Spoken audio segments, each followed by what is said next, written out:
Ini adalah cara untuk trading dengan menggunakan multi time frame strategi dalam forex. Stay tune.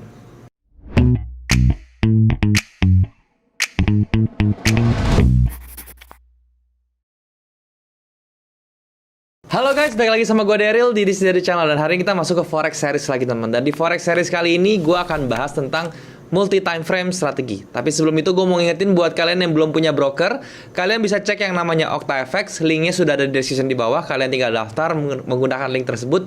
Dan kemudian bisa melakukan deposit dengan menggunakan kode promo untuk mendapatkan bonus deposit teman-teman.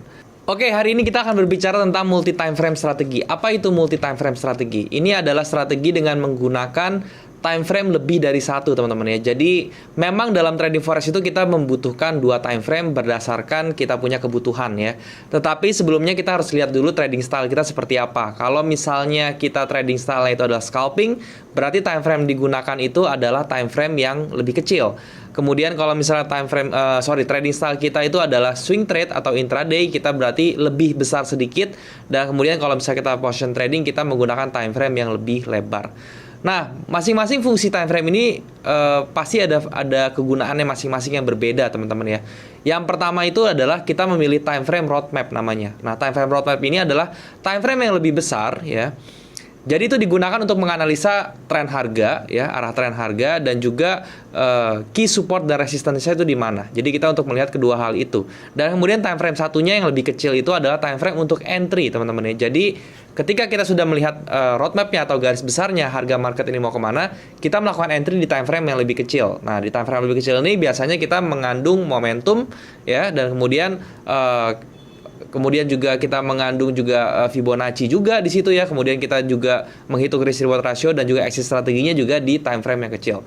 Jadi intinya time frame yang besar itu untuk melihat pergerakan harga atau tendensi harga secara garis besarnya. Kemudian yang time frame kecilnya itu untuk mengidentifikasi momentum dan juga entry dan juga exit strategi kita yang paling bagus itu di mana. Oke, nah seperti biasa teman-teman, gue akan jelasin ini di monitor supaya bisa lebih jelas dan juga kita bisa lebih berinteraksi dengan chart gitu ya. So sekarang kita ke monitor. Oke teman-teman, sekarang kita sudah ada di monitor dan seperti biasa sekarang gue lagi ada di metode 4 dari OctaFX teman-teman ya. Jadi sesuai dengan materi hari ini gue akan sharing tentang yang namanya multi time frame strategi. Gue akan jelasin dari awal banget teman-teman ya, apa itu multi time frame strategi ya, terus kemudian dari trading style-nya kita seperti apa, terus kemudian flow-nya seperti apa ya, gimana caranya untuk memilih time frame untuk di roadmap dan juga time frame entry-nya seperti apa, sehingga nanti sampai akhirnya pada saat untuk menentukan entry-nya juga bagaimana gue akan jelasin. Oke. Nah, sekarang teman-teman gue akan bahas itu adalah tentang apa itu multi time frame strategi. Multi time frame strategi itu adalah kita menggunakan dua time frame untuk menganalisa suatu pair, teman-teman, dalam forex gitu ya. Jadi sebelum kita membuat decision itu buy atau sell, kita menggunakan dua time frame yang kita analisa, yang mana nantinya itu dari kedua time frame itu setelah kita analisa dengan metode tertentu, dengan tools tertentu, itu menghasilkan suatu keputusan yang dipercaya itu memiliki akurasi yang baik, teman-teman. Sebenarnya boleh nggak sih bang kalau misalnya kita trading itu dengan menggunakan satu time frame aja? Sebenarnya boleh ya, cuman kalau kita cuma trading menggunakan satu time frame, kita nggak akan melihat sisi yang satu lagi, teman-teman. Jadi kita punya pandangan itu atau view itu akan sempit, teman-teman ya. Tapi kalau misalnya kita menggunakan dua time frame, itu kelebihannya adalah kita memiliki pandangan tentang market itu atau view di market itu sangat luas ya teman-teman. Jadi kita sudah mencakup yang namanya pergerakan besarnya dan yang satunya kita mencakup pergerakan yang kecilnya atau momentumnya teman-teman. Sehingga dua variabel ini sangat menentukan dalam trading. Kenapa? Karena dalam trade ya, dalam kita bertrading terutama itu di market forex seperti ini, kita harus memiliki view keduanya ya. Kita mesti memiliki view yang pertama itu secara market garis besar itu bagaimana ya, apakah ini trennya naik, apakah dia berada di area support resistance yang krusial gitu ya, atau dia sekarang berada di fase market seperti apa, apakah dia diakumulasi ataukah dipartisipasi ataukah dia lagi justru lagi di konsolidasi saja gitu ya. Dan juga kita harus memiliki satu faktor lagi atau variabel lagi di time frame yang kecil untuk melihat yang namanya momentum. Oke. Yang namanya momentum itu kita harus tahu apakah di dalam market ini sudah ada pola atau ada pattern yang mendukung kita entry di time frame tersebut gitu ya. Jadi di momentum itu banyak tekniknya. Nanti gua akan jabarin kita bisa pakai apa aja, oke? Nah, itu yang pertama tentang pengertiannya teman-teman ya. Jadi pengertiannya sudah beres. Sekarang yang kedua itu adalah tentang trading style, teman-teman ya. Jadi gini loh. Di dalam trading kita harus punya atau kita harus tahu yang namanya trading style kita ya. Apakah kita seorang scalper ya, yang mana kalau scalper itu kita time frame kita udah harus tahu nih time frame scalper itu berapa. Biasanya di M1 sama M5 itu adalah time frame si scalper, oke? Ataukah kita seorang day trader atau intraday trader yang mana time frame itu adalah M30 sampai H4? Ataukah kita adalah position trader yang time frame-nya itu adalah H4 sampai bulanan seperti ini teman-teman, atau day 1 sampai 1 bulan. Itu adalah time frame dari berbagai style trading. Ya, jadi kalau misalnya kita belum ketemu style trading kita seperti apa, lebih baik kita temuin dulu tuh atau cari dulu style trading kita seperti apa. Apakah kita seorang scalper ya, ataukah kita seorang intraday, ataukah saya seorang position trader. Cara taunya gimana bang? Ya kita harus cobain satu-satu ya. Kadang-kala gini, kalau saya seorang day trader gitu ya, saya coba scalping, saya tuh akan gak nyaman tradingnya gitu. Saya akan merasa, kok scalping terlalu cepat ya gitu ya. Jadi itu akan membuat saya gak nyaman. Nah, ketika saya di day trade, saya coba position trader, itu akan membuat saya gak nyaman juga ya. Karena apa? Karena kelamaan teman-teman ya. Nah, makanya yang pas buat saya itu adalah yang day trader atau intraday trader teman-teman ya. Jadi gak terlalu cepat juga, gak terlalu lama juga gitu. Sebenarnya gak ada masalah kita mau trading style trading style apa ya, gak ada masalahnya teman-teman. Karena setiap style itu memiliki kekuatannya masing-masing ya, tetapi juga memiliki perlakuan khusus juga. Seperti kayak misalnya scalper itu kita mesti di depan komputer dalam satu rentang waktu gitu. Misalnya 2 jam saya trading ya 2 jam saya harus depan komputer. Kelebihannya apa? Semuanya itu kita handle sendiri ya. Jadi kita nggak pakai stop loss TP ya. Jadi TP sama stop lossnya kita bisa biasa manual kalau scalper itu, karena pergerakannya sangat sempit dan juga cepat gitu ya. Jadi kita lebih baik manual.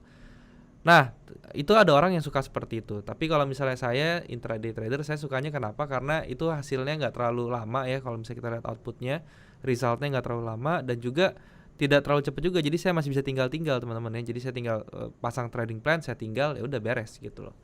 Dan position trader itu biasanya cocok untuk orang yang benar-benar nggak bisa di depan komputer ya. Jadi dia tuh yang pengen tuh sekali analisa tuh udah efeknya tuh bakal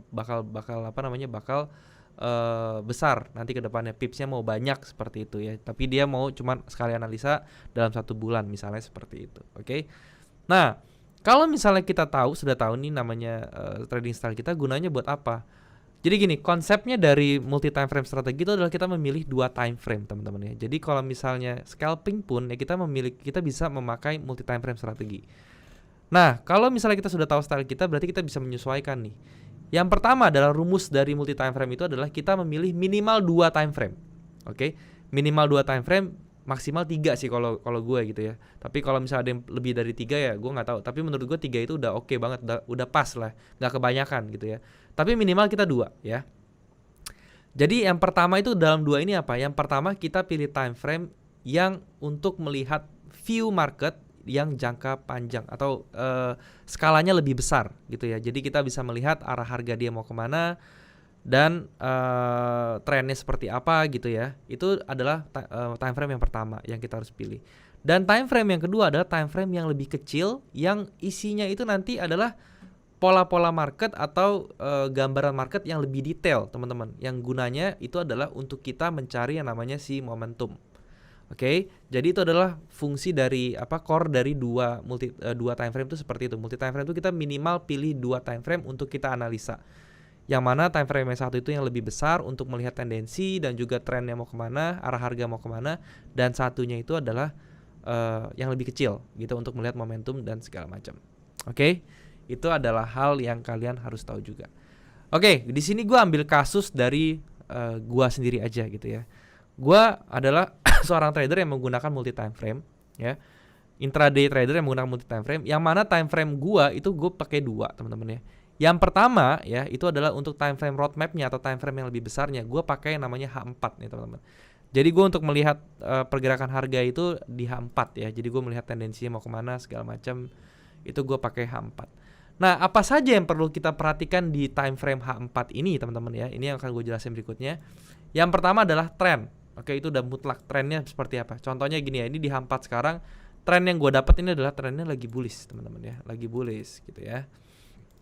Nah trennya lagi bullish seperti ini bisa gue terserah mau gue pakein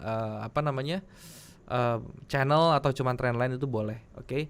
Nah kemudian gue tinggal lihat support sama resistance yang key-nya teman-teman, yang key levelnya ya. Jadi di sini gue bisa gambar satu ya di sini.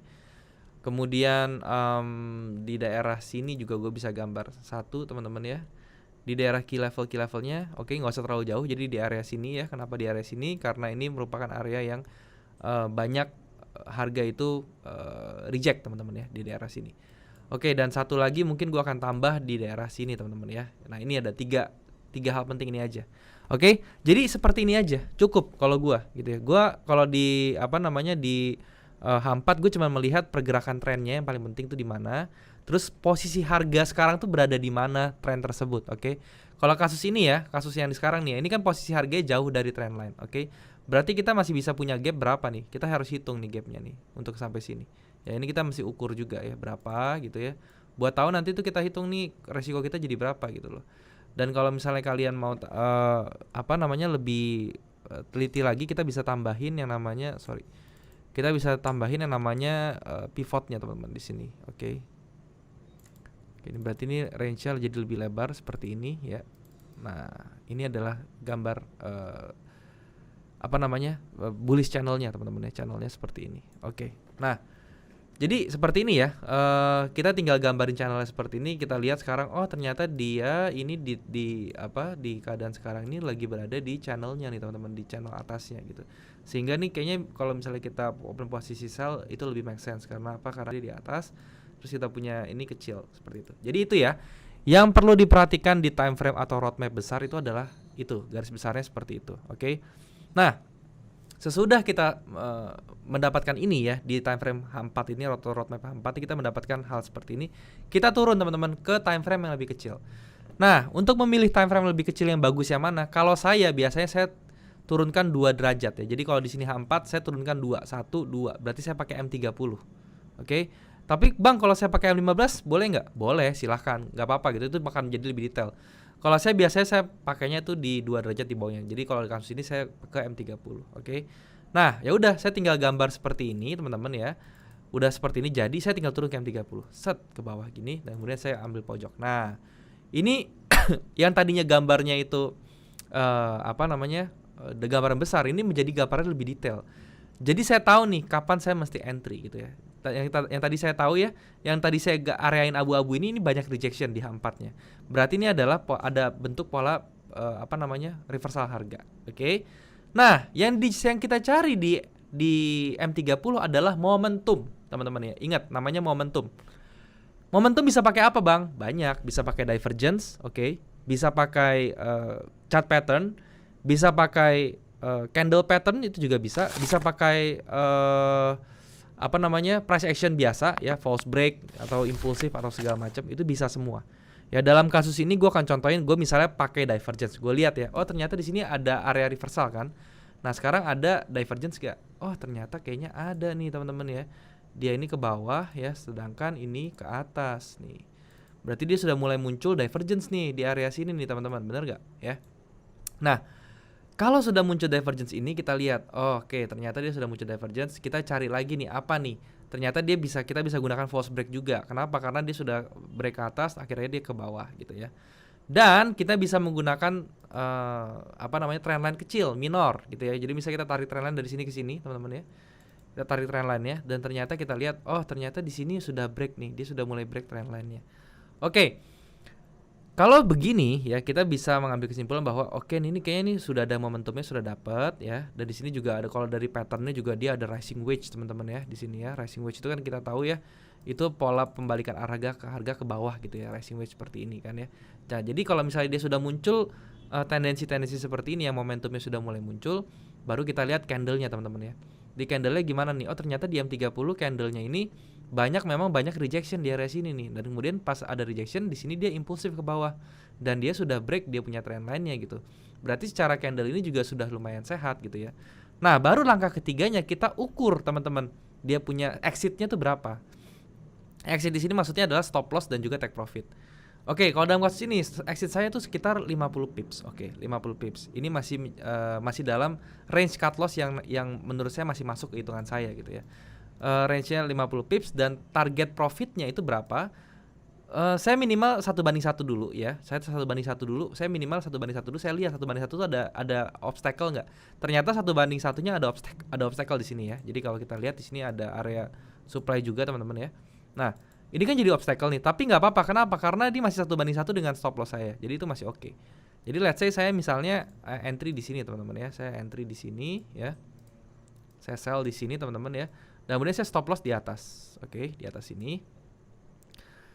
Ini karena kenapa saya berani entry sekarang ya? Karena ini saya juga sebenarnya semi analisa sih sebenarnya. Jadi saya udah lihat di time frame 4-nya seperti apa, di M30-nya bagaimana. Ya, ini saya akan minimal 1:1 dulu ke sini ya. Kalau udah sampai sini teman-teman, saya akan BEP gitu ya. Saya akan BEP-in saya punya posisi. Tapi untuk TP saya berikutnya saya akan TP di garis merah kedua. Yang mana itu adalah 180 pips ya. Jadi kesannya memang jauh, tetapi itu memang hitungan saya. Kenapa saya udah bisa dapat di area sini? Karena saya udah analisa di H4-nya tadi gitu ya. Nah, jadi seperti itu flow-nya teman-teman ya. Jadi kita lihat, saya ulang teman-teman, dari H4 kita cari dia punya dia punya trennya seperti apa. Saya dapat dia di sini, ternyata dia sudah di ujung kepala tren resisten trend line-nya atasnya sini, dan dia sudah mulai berbalik ya, ada rejection segala macam, baru saya turun flow-nya. Jadi intinya flow-nya seperti itu. Di H4 kita identify dulu tren besarnya bagaimana. Walaupun dia bullish saya nggak menutup kemungkinan dia akan naik lagi, tapi kan kita mengambil korektifnya dulu teman-teman ya, seperti itu ya. Nah, jadi kalau misal kenapa saya bilang saya di sini TP-nya masih make sense, karena ini masih menjadi bagian dari pivotnya doang teman-teman ya. Jadi kalau misalnya dari tren atas dia turun sampai ke pivot, itu masih make sense menurut saya. Jadi saya nggak apa-apa kalau mau taruh di situ, oke? Nah, baru di M30-nya tadi setelah kita udah melihat di sini adanya trend line ya, kemudian ada key support resistannya, kita sudah identify dua hal penting itu, baru kita ke M30-nya tadi, kita mau cari momentum. Dalam kasus ini saya menemukan ada dua. Yang pertama ada divergence teman-teman ya, negatif divergence sini, bearish divergence. Yang kedua saya ada chart pattern seperti ini ya, rising wedge seperti ini yang memberikan saya info bahwa harga ini kemungkinan besar akan reverse ke bawah gitu. Paling nanti ketahannya itu di area sini teman ya, area abu-abu sini, dan itu pun saya sudah jadikan SL saya jadi BEP, jadi saya nggak ada ruginya sebenarnya. Seperti itu teman-teman ya. Itu untuk cara untuk menentukan atau mengambil posisi entry-nya itu dengan menggunakan multi time frame strategi. Jadi multi time frame strategi itu sebenarnya bukan cuma untuk sekedar lihat-lihat doang sih ya, tapi itu ada rules-nya, ada flow-nya seperti yang tadi saya sudah jelaskan. Dan kenapa saya bilang ini sangat penting ya, karena multi time frame strategi itu memberikan kita tadi pertama itu pandangan atau view yang berbeda ya. Kalau misal bisa aja kita melihat nih, kayak contohnya nih di M30 ini saya melihat view-nya tuh lagi bullish nih, lagi bullish banget nih, lagi ke atas. Tapi kalau saya nggak buka H4, saya nggak tahu tuh ternyata di bullish-nya tuh udah berada di atas trend line-nya gitu loh. Jadi kalau di M30-nya itu nggak kelihatan teman-teman ya, bisa jadi nggak kelihatan karena dia terlalu detail gambarnya. Tapi di H4 itu jadi kelihatan. Nah, itu adalah kelebihan dari si multi time frame strategi. Itu bisa melihat apa yang kita tidak bisa lihat di time frame yang kecil, kita bisa melihatnya di time frame yang besar. Tapi bukan berarti kayak gini, Bang, kalau misalnya di H4-nya itu ada divergence, bearish divergence, tapi di M30-nya ada bullish divergence, saya mesti dahulin yang mana? Itu dahulukan yang time frame-nya lebih kecil dulu. Kenapa? Karena time frame lebih kecil itu biasanya harganya akan jalan lebih dahulu, teman-teman. Oke? Nah, jadi mungkin itu aja teman-teman, gak usah panjang-panjang ya. Jadi itu penjelasan gue tentang multi time frame strategi. Semoga apa yang gue share ini bisa bermanfaat ya, kalian jadi lebih paham tentang multi time frame strategi. Oke? Sekarang kita balik lagi ke kamera, teman-teman. Oke teman-teman, itulah penjelasan gue tentang multi time frame strategi teman-teman. Semoga apa yang gue jelasin tadi bisa memberikan kalian insight baru tentang kalian yang mau trading dengan menggunakan multi time frame strategis. Dan juga gue mau ingetin sekali lagi teman-teman, buat kalian yang belum punya broker, kalian bisa join yang namanya OctaFX. Linknya sudah ada di bawah. Kalian tinggal daftar dengan menggunakan link tersebut, dan kemudian kalian bisa melakukan deposit dengan menggunakan kode promo untuk mendapatkan bonus deposit. Kalian juga bisa join di grup gue yang gue buat di aplikasi Discord, baik itu saham maupun forex ya.